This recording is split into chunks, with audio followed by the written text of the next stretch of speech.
Hello everyone, good afternoon. Kumusta kayong lahat? Sana okay kayong lahat kung saan kayong bansa ngayon.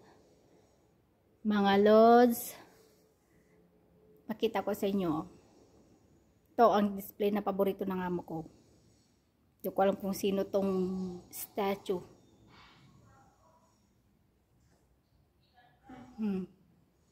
Yan.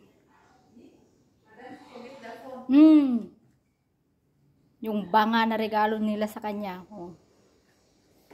Ito yung ano yan. Yan. Kapanahunan ng yung banga. Yan.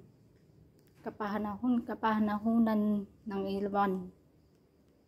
Tapos itong isa din. Yan. Display. Yan ang display ng amo ko. Mahilig sa antique. Mga ganitong antique. Thank you guys for watching. God bless.